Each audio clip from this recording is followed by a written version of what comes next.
This is a moment in Jewish history.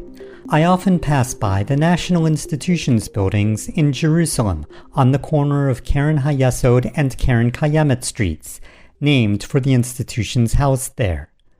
The initiation of the building of the structure came in 1927 and it was completed in the 1930s, and today it still houses the Jewish agency, the World Zionist Organization, United Jewish Appeal, and the Jewish National Fund. And these days, if you walk by in the evening, you can see a light display on the walls, currently of Israeli Olympic athletes. We'll talk about that later, but first, I would like to take you along with me on a tour of the building with Eitan Behar, who is the spokesperson for the World Zionist Organization and Director of Content and Overseas Communications.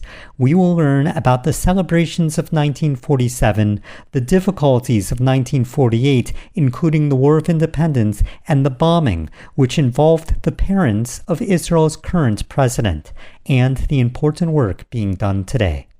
This is the Rehavia neighborhood, and it was not as many buildings back then. I'm trying to imagine before this building was built, there was probably much more open space. Exactly, and the beautiful thing is, Ben, is that I call it the building of hope.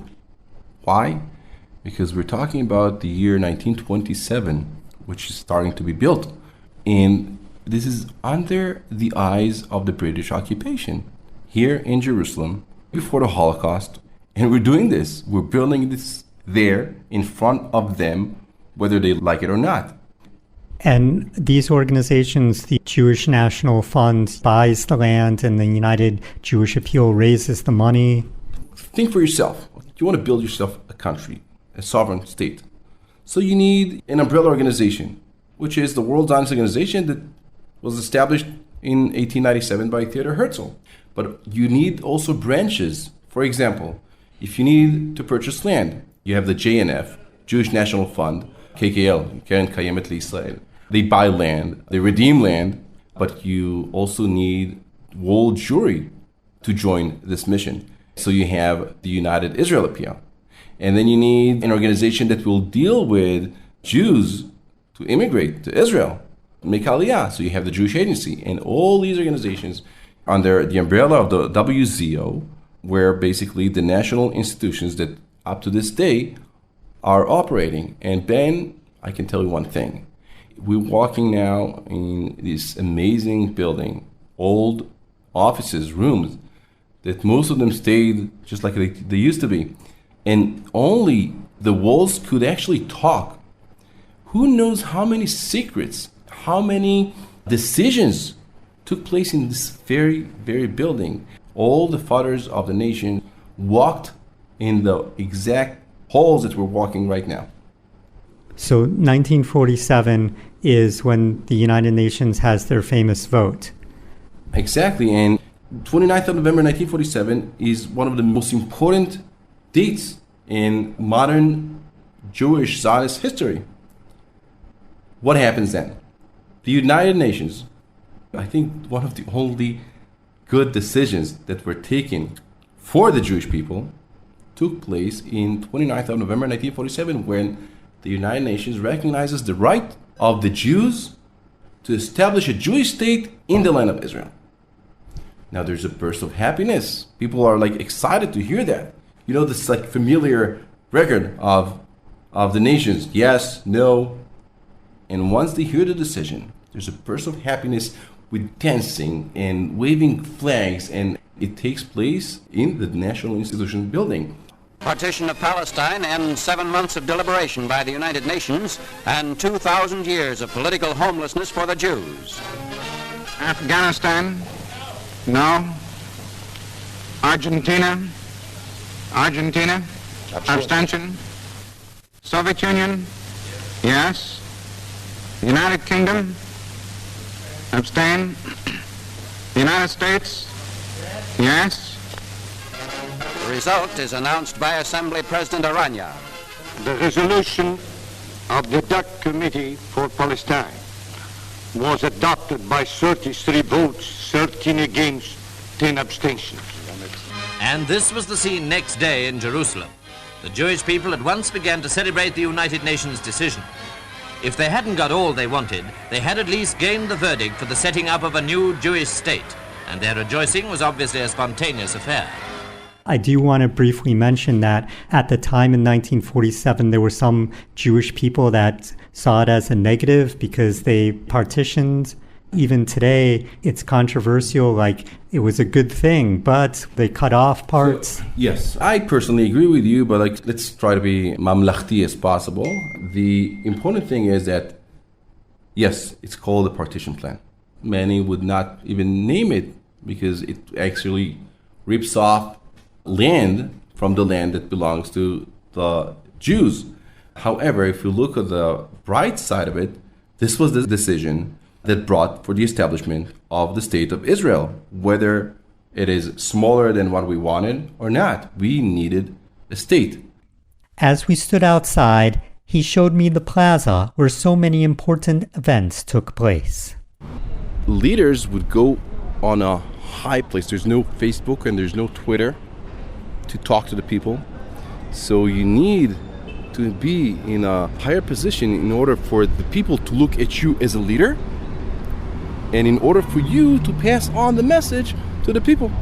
And this is exactly where it was.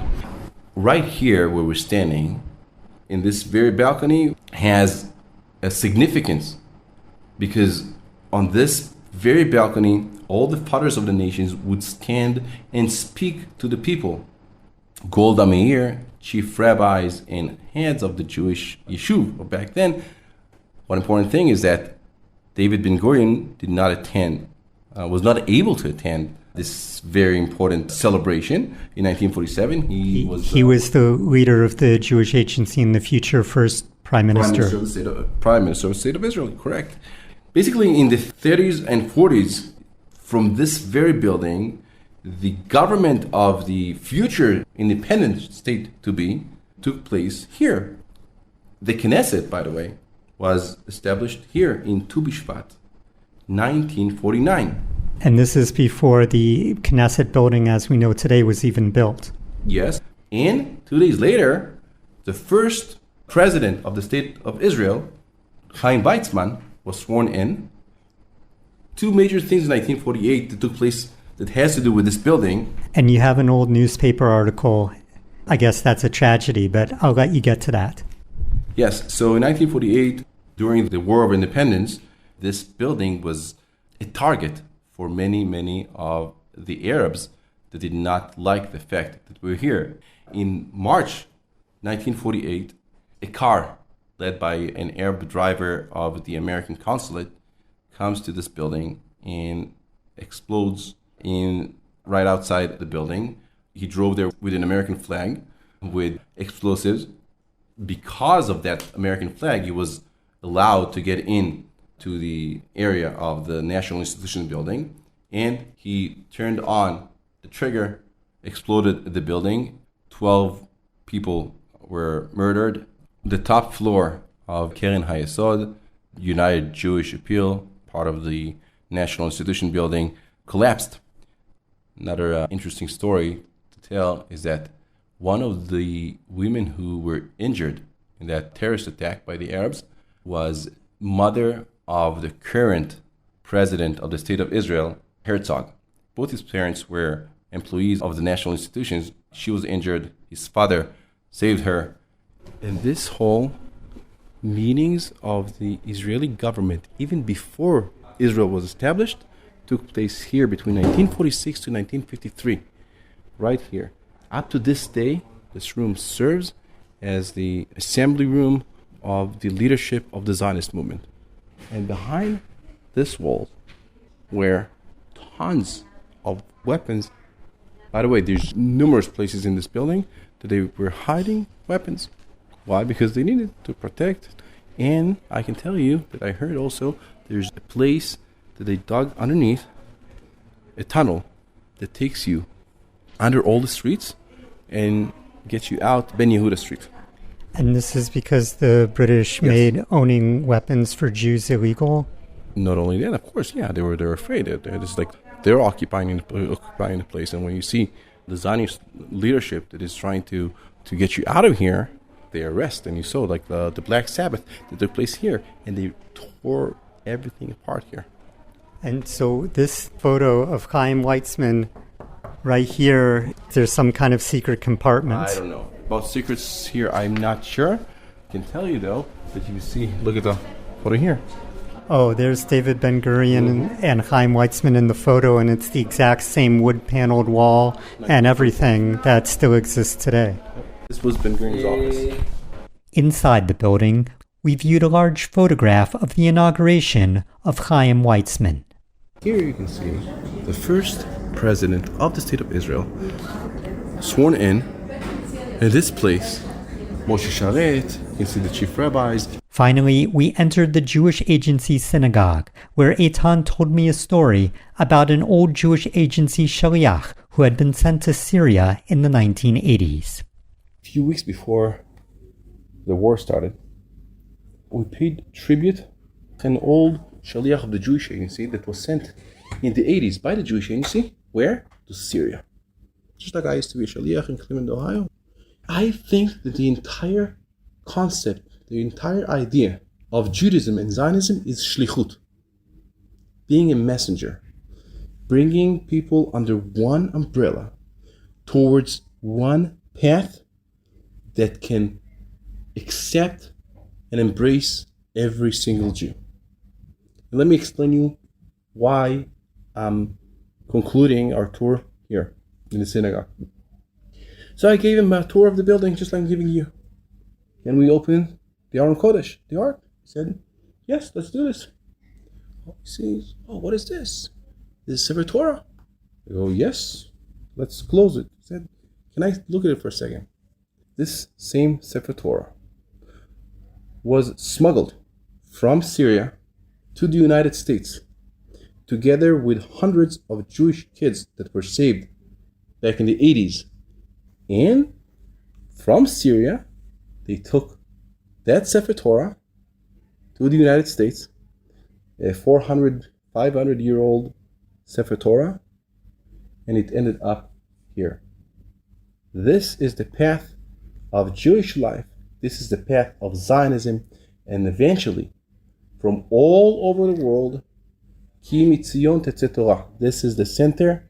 Everything starts here, and everything will continue to be here in the land of Israel, in Jerusalem, just like what you see in the parochet of the Aron Kodesh.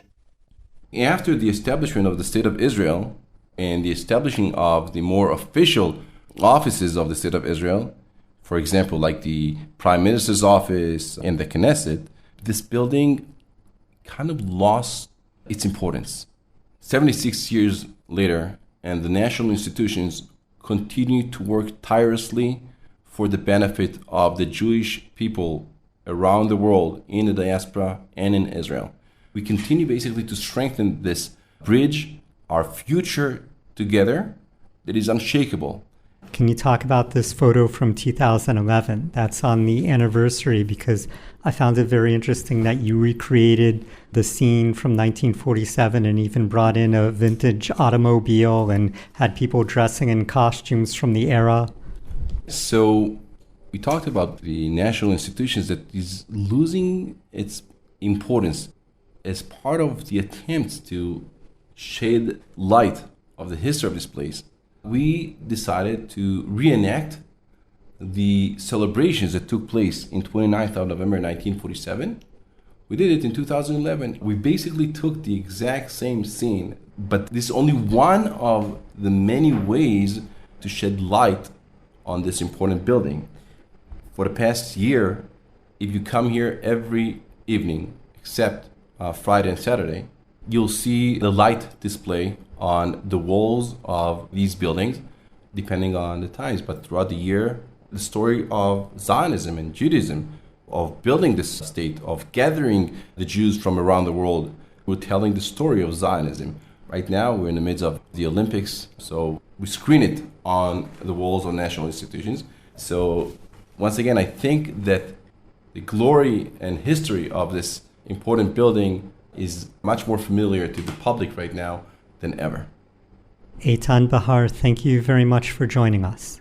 Thank you very much for having me, and I invite each and every one of you to come for a tour in this great building. Obviously, it's not a museum because people work and operate from there, but I surely invite everyone to see, explore, understand, walk in the holes in which the fathers of the nation walked and took the best, most important decisions that has to do with each and every one of us.